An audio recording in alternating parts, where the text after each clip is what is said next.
영성학자로 유명한 달라스 윌라드 교수는요, 잊혀진 제자도라고 하는 책에서 제자도의 중요성을 이렇게 강조하였습니다. 신약 성경은 예수 그리스도의 제자들에 관한, 제자들에 의한, 제자들을 위한 책이다. 신약 성경에만 제자라고 하는 그 말이 269번이 나오고요. 그리스도인이라고 하는 단어는 3번밖에 나오지 않습니다. 그런데 이 그리스도인도 사실 예수님의 제자를 두고 한 말이라는 것이죠. 예수님의 제자가 된다라고 하는 것은 이처럼 참으로 중요합니다. 예수님을 믿는 것과 제자가 되는 것은 사실 같은 말이에요. 초대교회에서 예수님을 믿는다라고 하는 것과 제자가 된다라고 하는 말은 같은 의미로 사용되었습니다. 그래서 예수님도 제자들에게 지상의 대명령의 말씀을 주실 때 너희는 가서 모든 민족을 제자로 삼으라라고 말씀하신 것입니다. 성경에서 제자가 된다는 것은 이렇게 상당히 중요합니다. 달라스 윌라드 교수의 말처럼 제자에 관한 이 제자에 의한 그리고 제자들을 위한 책이 신약 성경이고 성경인 것이죠. 오늘 본문 1절의 말씀 보니까 예수님을 따르는 이들이 수만 명이 되었다라고 말씀하고 있습니다. 예수님께서 말씀하신 시간이 그들과 함께 보내는 시간이 많아지면 많아질수록 예수님의 말씀을 듣기 위해 모여드는 그 청중의 수가 크게 늘어났다라고 하는 것이에요. 얼마나 그 수가 많았던지 서로 밟힐 만큼 수가 많아졌다라고 기록하고 있어요. 그런데 이때 수많은 무리에 둘러싸여 계신 예수님은 당신의 그 말씀을 꼭 들어야 될 이들에게 말씀해 주시는데 여러분 모두에게 주신 말씀은 아니었다라는 것이죠. 1절의 중간 부분을 보니까 이렇게 말씀하고 있어요. 예수께서 먼저 제자들에게 말씀하 이르시되, 예수님은 먼저 제자들에게 말씀하시는 것이었습니다. 이것은 제자들에게 우선적으로 말씀하신다라는 것이었어요. 예수님의 마음에는 항상 제자들이 있었고 항상 먼저 있었다. 물론 다른 사람들도 이 말씀을 들을 수 있습니다. 이 말씀 듣고 은혜가 되고 깨달음 얻을 수 있습니다. 하지만 주님은 당신을 따르겠다라고 헌신한 그 제자들이 이 말씀을 듣기를 원하신 거예요. 무슨 말씀하셨습니까? 오늘 제목과 같이 예수님의 제자라면 어떻게 살아야 하는지, 그 길을 어떻게 걸어가야 되는지를 말씀해 주신 거예요. 1절의 후반부를 제가 다시 한번 읽어보겠습니다. 예수께서 먼저 제자들에게 말씀하여 이르시되 바리새인들의 누룩 곧 외식을 주의하라라고 말씀하십니다. 바리새인들을 조심하는데 이 바리새인들이 무엇을 조심하냐면은 외식을 조심하라라고 말씀하셨어요. 예수님은 외식을 누룩에 비유하신 것이죠. 누룩은 반죽을 부풀어 오르게 합니다. 이스트예요. 그래서 이 누룩을 넣음으로 좋은 영향도 있지만 안 좋은 영향도 있다라는 사실을 우리는 기억해야 되겠습니다. 누룩은 효모입니다. 그러니까 반죽을 부풀어 오르는데 이 효모는 반죽을 쉽게 상하게도 만든다라는 것이에요. 그러니까 이 음식의 보관이 쉽지 않았던 고대 사회에서 누룩은 좋은 이미지만은 아니었다라는 것이죠. 누룩은 눈에 보이지도 않습니다. 이렇듯이 바리새인의 잘못된 태도는 누룩처럼 보이지 않게 급속도로 빠른 속도로 영향을 주고 또한 공동체를 부패시켰던 것이에요. 누룩은 그들의 위선된 가르침과 외식을 의미하였습니다. 여러분 외식이 무엇입니까? 겉과 속이 다른 거예요. 외식된 바리새인들의 가르침은 빵에 넣는 누룩처럼 제자들의 그 공동체 안에 스며들 수 있었습니다. 바리새인들은 하나님의 뜻을 신실하게 해석하고 지키는 것처럼 보였지만 그들의 그 내적인 그 내면의 부패와 거짓된 경건은 이들이 하는 모든 일들을 오염시켰고 부패하게 만들었던 것이에요. 그래서 지금 바리새인들을 따르는 이들까지도 함께 오염되고 전염되고 있었어요. 예수님의 제자들은 이와 같이 바리새인들의 거짓된 가르침과 외식된 모습에서 완전히 분리되어야 되었습니다. 여러분 홀리니스라고 하는 이 거룩함이 무엇입니까? 바로 분리입니다. 구별됨이라는 것은 따로 떼어 놓는 것이에요. 눈에 보이지 않는 누룩이 오염시키고 부패시키는 것처럼 결과가 눈에 반드시 보여질 수밖에 없듯이 바리새인들의 위선적인 외식도 드러나고 알려질 수밖에 없는 것이죠. 2절과 3절을 보니까 이렇게 말씀하고 있어요. 감추인 것이 드러나지 않을 것이 없고 숨긴 것이 알려지지 않을 것이 없나니 이러므로 너희가 어두운 데서 말한 모든 것이 광명한 데서 들리고 너희가 골방에서 귀에 대고 말한 것이 지붕 위에서 전파되리라 말씀하십니다. 예수님은요, 감추인 모든 것들과 숨겨진 모든 것들은 결국에 드러나게 되고 알려지게 될 것이다라고 말씀하세요. 근데 우리나라 옛말에 이런 말이 있어요. 낱말은 새가 듣고 반말은 쥐가 들어요. 그죠? 그러니까 누군가 듣는 귀가 있다라는 옛말인데 오늘 이 본문의 말씀은 사람들이 들을 수 있다 그 말이 아니라 하나님께서 들으신다 그 말이에요. 하나님께서 들주신다는 말이에요. 아무리 이게 무덤 끝까지 가는 거야 라고 말을 하고 감춰둬도 하나님이 그것을 알고 계시고 들추어내실 수밖에 없는 그 심판의 날이 분명 온다라고 주님께서는 말씀하시는 것입니다. 어두운 데서 귓속말로 나눈 대화까지도 지붕 위에서 모두가 알도 할 수 있도록 퍼질 것이라고 하십니다. 겉과 속이 다른 행동과 말과 모든 삶은 제자의 모습과는 어울리지 않는 모습인 것이에요. 특별히 오늘 보면 8절부터 11절까지를 보시면요, 예수님은 이 핍박 중에 제자들이 예수님을 시인할 것을 말씀하세요. 아무리 환경적으로 핍박이 오고 박해가 와도 예수님을 믿는다라고 시인을 해야 한다는 것을 말씀하시는 거예요. 여러분, 이러한 맥락 속에서 우리가 말씀을 다시 보면 제자들은 특히 이 말과 관련된 외식과 위선을 조심해야 되었습니다. 예수님 당시에 사람들이 사용했던 언어는 아람어였어요. 이 아람어를 보면 누룩과 말이라는 이 말은 발음이 같았다고 합니다. 이거 이제 하모님이라고 하죠. 그래서 이제 동음 이의어. 그래서 이 발음은 똑같은데 의미가 다른 거예요. 그러니까 지금 바리새인들의 누룩을 조심하라라고 하신 말씀은 바리새인들의 말을 조심하라라고 들리기도 하는 것이에요. 그들의 말을 조심해라, 교훈을 조심해라라고 들리기도 하는 겁니다. 말과 행동이 달라요. 그런데 그 말은 사라지지 않는 것입니다. 아무도 없는 곳에서 말한 것도, 내가 혼잣말을 한 것조차도 모든 것도 이 밝은 데서 다 들리게 하실 것이다 라고 말씀을 하시는 것이죠. 거짓으로 한순간은 피할 수 있다고 생각해도 결국은 나타납니다. 왜요? 하나님이 보시고 계시고 들으시고 계시기 때문이에요. 그렇다면 바리새인들의 이 외식을 조심하라고 하신 예수님의 말씀을 조금 더 깊게 살펴보길 원합니다. 예수님의 제자로 살기 위해, 그리고 예수님을 믿는 성도로 살기 위해 우리에게 필요한 것이 무엇일까요? 첫 번째는 바로 하나님만을 두려워하는 것입니다. 우리 한번 같이 읽어보겠습니다. 시작. 하나님만을 두려워하는 것. 그렇습니다. 제자들은 복음 전파의 사명을 받은 이들이었어요. 만약 예수 그리스도의 복음이 진리이고 참된 것이라고 믿었다면 그들은 전해야 되는 사람들이에요. 근데 만약에 내가 믿습니다라고 말을 하는데 하지 않아요. 여러분, 그러면 그 삶은, 그 고백은 위선적인 것이 됩니다. 제자들이 예수님의 가르침과 행위를 진리로 믿고 있다면 어떠한 반대와 위협이 다가와도 믿는 그대로 전해야 될 것입니다. 믿고 있으면서도 드러내지 않는 위선은 시간 문제일 뿐 언젠가는 드러나게 되어 있어요. 만약 우리도 바리새인들처럼 피하고 숨기려고 한다면 모든 것을 나타내시는 그 하나님께서 언젠가는 드러내실 겁니다. 그리고 우리의 그 삶은 결국에는 하나님을 경외하지 않는 삶이 되는 거예요. 하나님이 눈에 보이지 않는다고 하여 하나님이 안 계신 게 아닙니다. 그런데 우리는 눈에 보이는 것에 더 연연할 때가 많습니다. 눈에 보이는 환경, 상황, 사람들을 더 두려워합니다. 예수님은 그렇게 하지 말라고 말씀하시는 것이죠. 4절과 5절의 말씀 우리 한번 같이 읽어보면 좋겠습니다. 시작. 내가 내 친구 너에게 말하노니 몸을 죽이고 그 후에는 능히 더 못하는 자들을 두려워하지 말라. 마땅히 두려워할 자를 내가 너에게 보이리니 곧 죽인 후에 또한 지옥에 던져 넣는 권세 있는 그를 두려워하라. 내가 참으로 너에게 이르노니 그를 두려워하라. 아멘.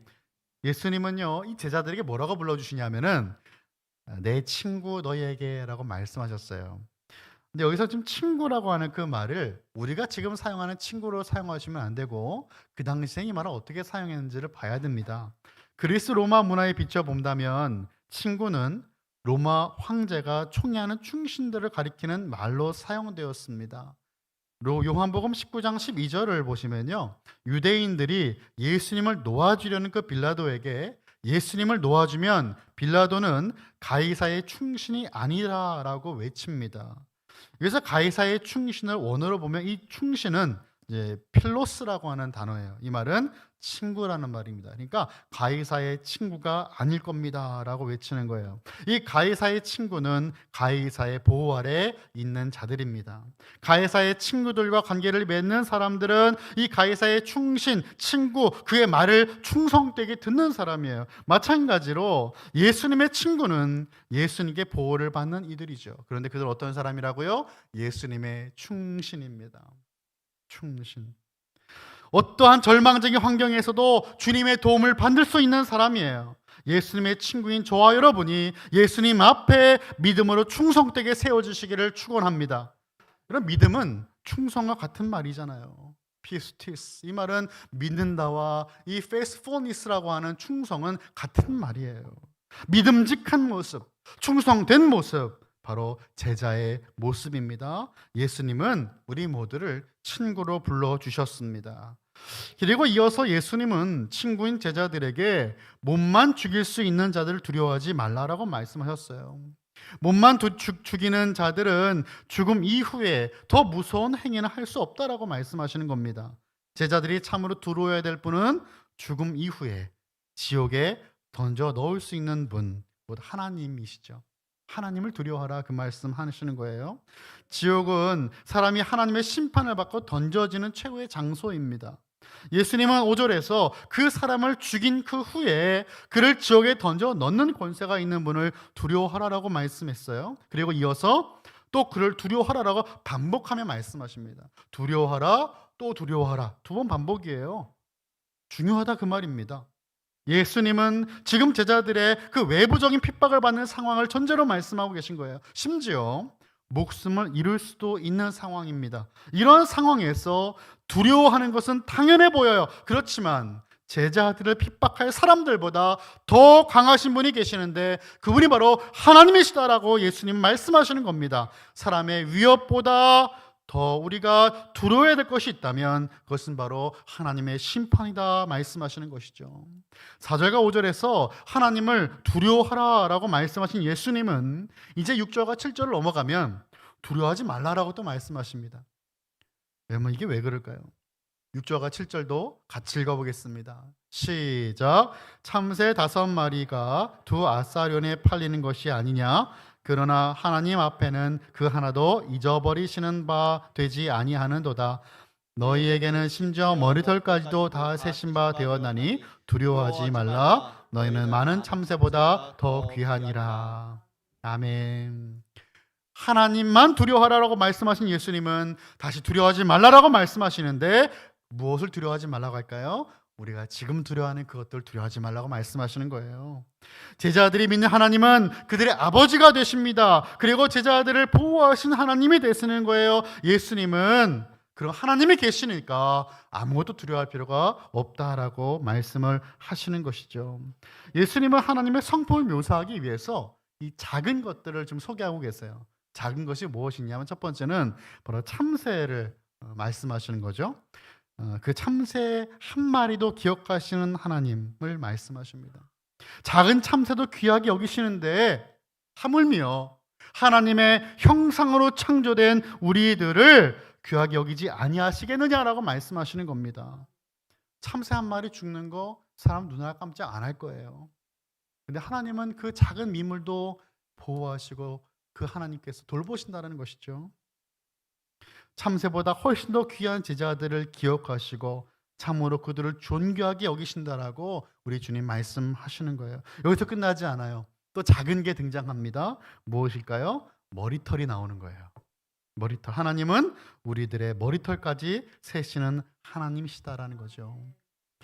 여러분, 이곳에 여러분의 머리털이 몇 개인지 정확하게 세시는 분 계십니까? 내가 오늘 아침에는 머리털이 몇 개였습니다. 안 계시죠? 사람 머리털이 얼마나 될까요? 분당 서울대학교 병원 모발 센터의 조사에 의하면 사람에 따라 다르겠지만 한 사람이 갖고 있는 모발은 약 8만 개에서 12만 개다라고 합니다. 이제 이 대학의 연구진들이 시간이 많아서 하나씩 하나씩 센 게 아니에요.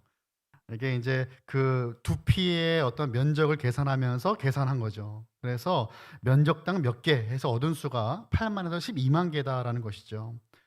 세지 못할 겁니다. 하지만 하나님은 머리카락의 수를 세신다 그랬어요. 알고 계시는 분, 세시는 분이십니다. 저랑 신학을 같이 공부했던 목사님이 계십니다. 미국에서 같이 신학을 할 때 이제 목사님이 좀 이렇게 나이가 많이 이제 있으셔서 신학을 하시게 됐어요. 그러니까 이제 영어로 신학을 공부하니까 얼마나 힘이 듭니까? 근데 이분이 이제 항상 고민이 뭐였냐면 머리숱이 원래 적었는데 유학하고 나서 더 적어졌다. 그래서 머리털이 항상 빠진다는 걸 항상 고민하셨어요. 그래서 이제 우리가 아침에 이제 우리가 같이 공부하러 갈 때 이제 거의 이분의 주된 관심사는 이제 어떻게 하면 이 모발 관리를 할 수 있는가. 이제 그게 항상 관심사였어요. 근데 하루는 이 말에서 그런 말을 안 하는 거예요. 그래서 왜 그러실까? 오늘도 이 모발 관리를 말씀하실 때가 됐는데 어떤 이분이 말씀하시는 게 자기가 은혜 받은 말씀이 있다라고 전해 주시는 겁니다. 하나님이 머리털을 세신 바가 되었다는 이 말씀에 이분이 은혜를 받은 거예요. 내가 지금 머리털이 점점 줄고 있는데 하나님은 나의 이 머리털까지 세신 바 되신 하나님이시구나. 그러면 이거 뭐예요? 머리털이 줄고 있는 거 하나님이 알고 계시다는 거 아니에요? 하나님이 허락하신 거구나. 이분이 그걸 딱 붙들고 은혜를 받아서 더 이상은 이제 상관이 없다라는 거예요. 하나님이 허락하셨으니 머리털이 많든 적든 상관이 없다라는 것이죠. 하나님은요, 우리의 작은 머리털까지도 세심하게 인도하시고 이끄시고 돌보시는 하나님이십니다. 참새 한 마리가 땅에 떨어 죽는 거 누가 신경 쓰겠습니까? 하지만 하나님은 그것을 신경 쓰신다는 거예요. 우리의 머리털까지 세심받은 그 하나님은 우리를 돌보시고 인도하시는 하나님이시다라고 주님은 우리에게 말씀을 하시는 것입니다. 여러분, 그렇다면 예수님 무엇을 말씀하시는 것일까요? 우리 그리스도인들은, 제자들은 어려움을 겪지 않는다 그 말입니까? 그렇지 않습니다. 삶의 길고 어두운 터널을 지나갈 때에도 하나님의 돌봄이 있다라는 사실을 우리 주님은 말씀하시는 거예요. 비록 우리들의 눈에는 하나님이 보이지 않을지라도 하나님은 제자들의 그 삶에 한 명 한 명 개입하시고 제자들의 여정을 당신의 놀라운 섭리 가운데 이끌고 계시다라는 사실입니다. 그러므로 그리스도의 제자는 하나님의 시선이 언제나 자신에게 머물고 있음을 깨달아야 됩니다. 사람보다 하나님을 두려워할 줄 알아야 되고 언제나 어떠한 환경에서도 하나님의 돌봄의 손길이 있다는 사실을 신뢰하는 것입니다. 사랑하는 성도 여러분, 바리새인들처럼 우리는 왜 드러나는 것에 그토록 치중을 합니까? 결국 두렵기 때문입니다. 세상에서 인정받지 못할까 봐, 뒤처질까 봐, 내 권력과 지위를 잃게 될까 봐, 나에 대한 평판이 안 좋아질까 봐 두려운 것입니다. 하지만 진짜 두려워야 될 것은 눈에 보이는 육신을 위협하는 것들이 아니라 이 땅뿐만 아니라 죽음 그 이후에도 우리를 심판하실 수 있는 하나님을 우리는 두려워해야 하는 것입니다.